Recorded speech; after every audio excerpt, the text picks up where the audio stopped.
Oh yeah. I want you to work it for me like this. Yeah.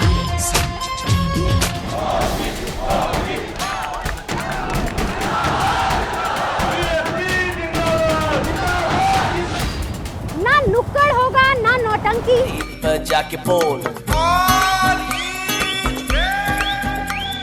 ना चाय पे चर्चा होगी, ना खाट पर होगी बहस, क्योंकि निकल पड़ी हूं मैं यूपी की जनता की नब्ज टटोलने। देखिए मेरे साथ इलेक्शन बाइट। उत्तर प्रदेश की राजनीति जाति धर्म समुदाय की है। क्या सोचते हैं वहाँ के लोग? कौन सी जाति के लोग सबसे ज़्यादा नोएडा में मिलते हैं, उत्तर प्रदेश में पाए जाते हैं? देखते हैं, जानते हैं और पूछते हैं क्या सोचना है उनका अपने मुख्यमंत्री के बारे में और अगला मुख्यमंत्री वो किसे चाहते हैं। चलिए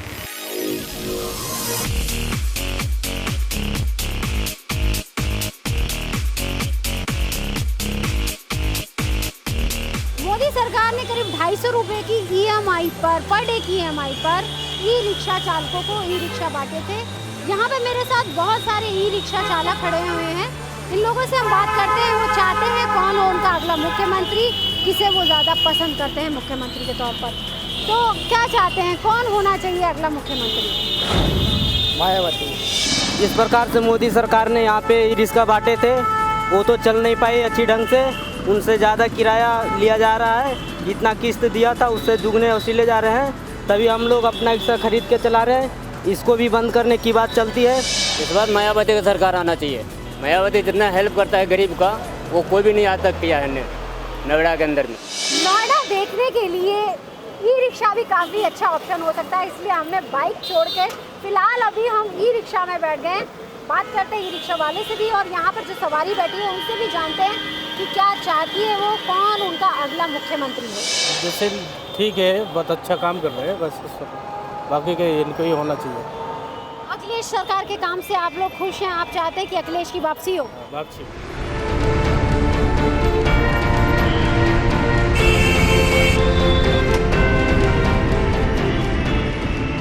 और अब हम बात करते हैं ई रिक्शा चालक से। बहुत सारे लोग हैं जो कि दिल्ली NCR में, नोएडा में रिक्शा चलाते हैं। उनका क्या सोचना है कौन होना चाहिए अगला मुख्यमंत्री?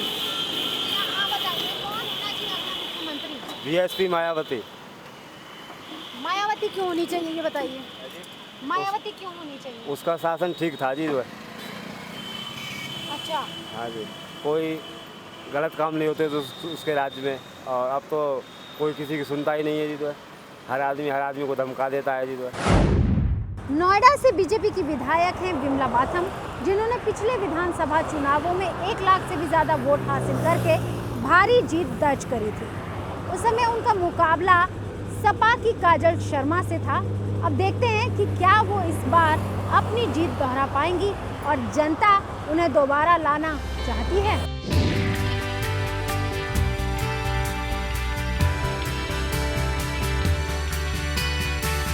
और इस वक्त मैं खड़ी हूँ विमला बाथम के ऑफिस के सामने, जो कि नोएडा विधानसभा क्षेत्र की विधायक हैं। क्या तैयारियां हैं उनकी आने वाले चुनावों के लिए, जानते हैं उन्हीं से। चलिए मेरे साथ।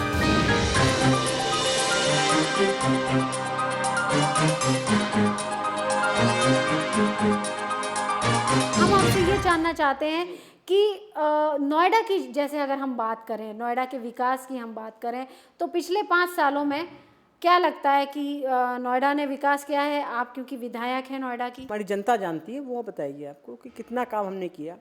निधि जो लोग खर्च नहीं कर पाते, हमने 2 साल में 3 निधि को खर्च किया है। सारा हिसाब आप लोग प्रेस कॉन्फ्रेंस बुला के देंगे।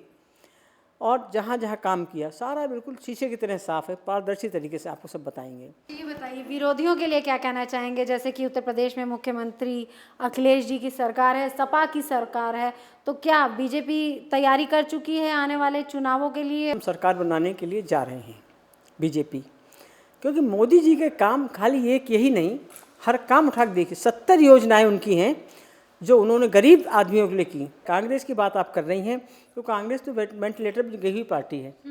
अब वो राहुल गांधी चाहे खाट सभा कर लें चाहे कुछ भी कर लें, वो कुछ होने वाला नहीं। उन्होंने पहले भी बहुत मार्च किए, बहुत ज़्यादा काम किया है। जनता जानती है अगर हमारी सरकार बनती है तो नोएडा को तो हम सिंगापुर की तर्ज पे पूरी तरह विकसित करेंगे, पूरी जान लगाएंगे इसके लिए। नोएडा को सिंगापुर की तर्ज पर विकसित किया जाएगा, ऐसा कहना है बीजेपी की विधायक विमला बाथम का। आने वाले चुनावों को लेके कमर कस ली है, देखते हैं सत्ता पे कौन बैठता है। और अब रुक करती हूँ नोएडा की सबसे फेमस जगह फिल्म सिटी का, जहाँ पर ढेर सारे न्यूज़ चैनल्स हैं जिसे नोएडा में फिल्म सिटी भी कहते हैं। इसके अलावा न्यूज़ चैनल्स का गढ़ भी माना जाता है।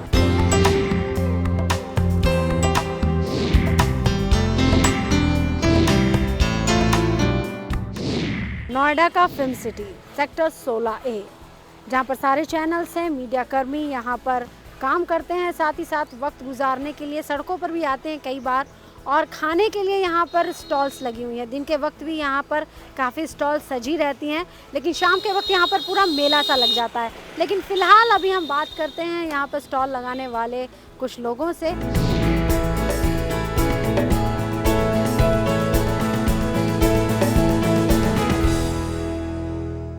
ये बताइए कि जैसे अभी चुनाव होने वाले हैं, विधानसभा चुनाव होने वाले हैं 2017 के, क्या लगता है किसको मुख्यमंत्री आना चाहिए? अगला मुख्यमंत्री उत्तर प्रदेश का कौन होना चाहिए?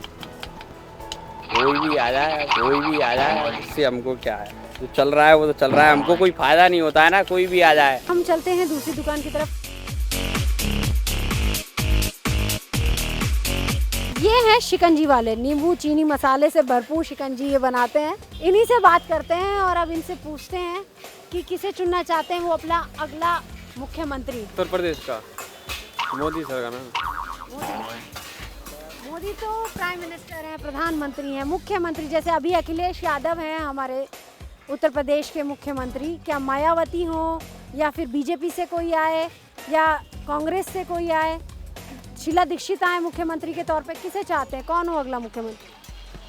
बीजेपी सही रहेगा। तो ये बीजेपी समर्थक हैं और चाहते हैं कि बीजेपी का कोई चेहरा हो जो कि सामने आए और अगला मुख्यमंत्री बने। विधायक है नोएडा की विमला बाथम है, तो वो कभी आती हैं इस तरफ, कभी गरीबों की सूद लेती हैं? नहीं, ये सब नहीं लेती है।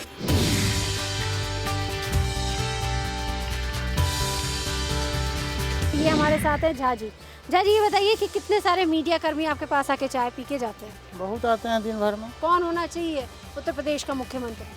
देखिए, हमारा अगर पर्सनल विचार पूछिए तो हम बीजेपी को सपोर्ट करते हैं और बीजेपी की सरकार आनी चाहिए। झा जी, आपकी दुकान पर आए हैं तो चाय तो हम भी पी के जाएंगे, तो एक चाय आप हमें भी लगा के दीजिए।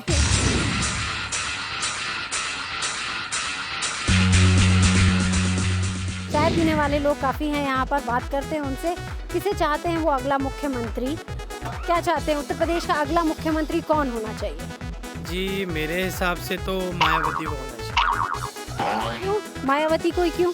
क्योंकि उनके राज्य में ये चीज़ देखी है, एक तो गुंडागर्दी खत्म हो गई है, उन्होंने बहुत जगहों का विकास किया है। क्या लगता है कि उत्तर प्रदेश में अखिलेश सरकार का जो ये पूरा जो दौर रहा है पिछले 5 साल जो उन्होंने बिताए, वो सही रहे और वापस आना चाहिए अखिलेश जी को? वो भी मुझे नहीं लगता कि वापस आना चाहिए, क्योंकि अखिलेश सरकार में कानून ऐसे रहे हैं कि अगर किसी लड़की का बलात्कार हो रहा है तो वो बाद में जाते हैं। पहले नेता के अगर भैंस गुम हो गई है तो पुलिस वाले पहले वो ढूंढने जाते हैं। क्या लगता है कि नोएडा में पिछले जो ये साल बीते हैं 5 साल, ये विमला बाथम एज ए विधायक उन्होंने अच्छा काम किया है?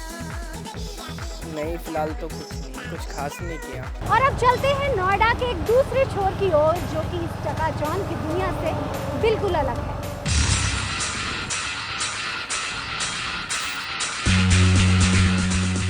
उत्तर प्रदेश देश का एक ऐसा राज्य है जहां पर करीब 10 बार राष्ट्रपति शासन लग चुका है। जब उत्तर प्रदेश का राजनीतिक इतिहास इतना रोचक है तो सोचिए उत्तर प्रदेश की उपनगरी नोएडा का इतिहास कितना दिलचस्प होगा। इस वक्त मैं खड़ी हूँ नोएडा के बिसरक गांव में। आपको ये जानकर हैरानी होगी कि ये वो गांव है जहां पर रावण का जन्म हुआ था। जी हाँ, रावण की जन्मस्थली है बिसरक, और इस वक्त हम उसी के मंदिर के सामने खड़े हैं।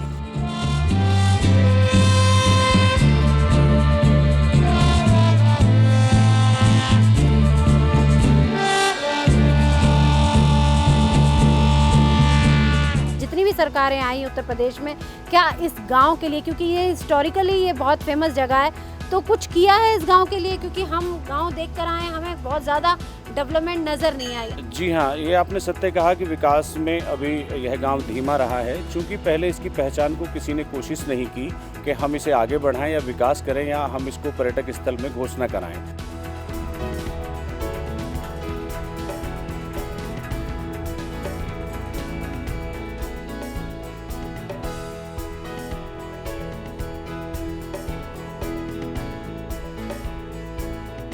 मेरे हिसाब से तो नहीं है बिल्कुल भी, बस ये आरसी सड़क तो बन गई है गलियों में, बस बाकी कोई विकास नहीं है। ये तो सरकार है, सोचना चाहिए कि विकास होना चाहिए। बहुत बड़ा गांव है, ऐतिहासिक गांव है। मैं चाहती हूँ इसका और विकास हो।